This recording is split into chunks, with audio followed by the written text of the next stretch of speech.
Kaum muslimin yang dirahmati Allah Subhanahu wa taala, ketika kita hidup di dunia ini penuh dengan ujian dan penuh dengan cobaan. Ada di antara kita yang diuji dengan materi. Ada juga di antara kita yang diuji dengan kehilangan orang yang dicintainya. Suaminya meninggal, atau istrinya meninggal, atau anaknya meninggal, atau orang tuanya meninggal. Intinya kita hidup di dunia ini penuh dengan ujian dan juga penuh dengan cobaan. Allah Subhanahu wa taala berfirman di dalam Al-Qur'an surat Al-Anbiya ayat 35, "Wa nabluukum bisyarri wal khairi fitnah wa ilaina turja'un." Kami uji kalian dengan keburukan dan kebaikan sebagai fitnah, dan kepada kamilah kalian akan dikembalikan. Kaum muslimin yang dirahmati Allah Subhanahu wa taala, Al-Imam Ibnu Katsir rahimahullah mengatakan bahwa maksud ayat tersebut, kami uji kalian dengan sebenar-benarnya, baik ujian itu berupa musibah maupun ujian tersebut berupa kenikmatan, agar kami bisa melihat siapakah di antara kalian yang bersyukur kepada Allah, dan juga agar kami bisa melihat siapakah di antara kalian yang bersabar. Ibnu Abbas radhiyallahu anhuma ketika menjelaskan ayat tersebut, beliau mengatakan bahwa maksud kalimat ujian itu ada keburukan dan kebaikan. Yang pertama adalah adanya ujian kesengsaraan dan kebahagiaan. Hidup di dunia ini kita jumpai, terkadang kita bahagia, terkadang kita sengsara. Ada di antara kita kena musibah sehingga rumahnya hancur. Ada di antara kita kena musibah kehilangan mobil, kehilangan motor. Ini ujian ya, berupa keburukan. Ada ujian berupa kebaikan. Alhamdulillah Allah Subhanahu wa taala mengaruniakan kepada kita anak. Alhamdulillah Allah Subhanahu wa taala mengaruniakan kepada kita istri yang salihah. Ini ujian kebaikan. Bisakah kita bersyukur atau tidak?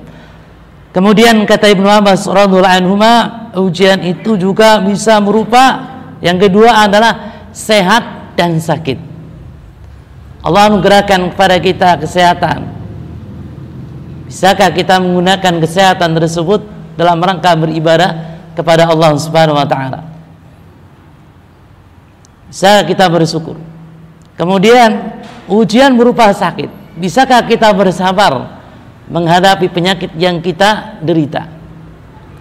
Yang ketiga, kaum muslimin yang dirahmati Allah Subhanahu wa taala, Ibnu Abbas radhiyallahu anhu mengatakan ujian pun berupa kekayaan dan kemiskinan. Ini ujian. Ujian. Ya, apakah ketika seorang kaya hartanya digunakan untuk ketaatan atau justru untuk kemaksiatan? Ketika miskin, apakah dia bersabar atau tidak? Bahkan kata Rasulullah SAW, yang aku khawatirkan menimpa kalian itu adalah ketika dibentangkan kepada kalian dunia. Namun aku tidak khawatir ketika kalian tertimpa kemiskinan. Ketika kalian mendapatkan dunia yang banyak, dibentang atas kalian dunia, maka kalian berlomba-lomba mendapatkan dunia tersebut sehingga kalian binasa sebagaimana binasanya orang-orang terdahulu. Ini yang paling dikhawatirkan oleh Rasulullah. Jadi bukan kemiskinan yang dikhawatirkan Rasul, tapi kaya. Kaum muslimin yang dirahmati Allah Subhanahu wa taala, Kemudian Allah Subhanahu wa taala berfirman dalam Al-Qur'an surat Al-Baqarah ayat 155 sampai 157, "Wala nabluwannakum bisyai'in minal khaufi wal ju' wa naqsim minal amwal wal anfusi wath thamarat wa basyyiris sabirin." Sungguh kami benar-benar akan menguji kalian dengan sedikit ketakutan. Sedikit ketakutan. Sehingga ada di antara kaum muslimin diuji dengan hal ini di daerah-daerah wilayah peperangan. Kemudian wal ju', sedikit kelaparan. Laparan di sini ada dua maksudnya. Makanan ada, namun ketika makan tidak kenyang. Yang kedua, memang terjadi krisis ekonomi sehingga manusia banyak yang mengalami kelaparan. Wa naqsim minal amwal, kekurangan harta, kesulitan dalam masalah ekonomi, krisis ekonomi, harga-harga barang itu naik, harga-harga barang itu melonjak. Ini ujian, ya. Wal anfus, kurangan jiwa, maksudnya kehilangan jiwa. Kata Ibnu Katsir, kehilangan jiwa. Saudara meninggal dunia, istri meninggal dunia, suami meninggal dunia, anak meninggal dunia. Ini bagian dari ujian, ya. Wa thamarat, kekurangan buah-buahan, kata Ibnu Katsir, ya. Jadi panen gagal, ya. Kemudian wa basyiris sabirin, ya, berilah kabar gembira bagi orang-orang yang bersabar.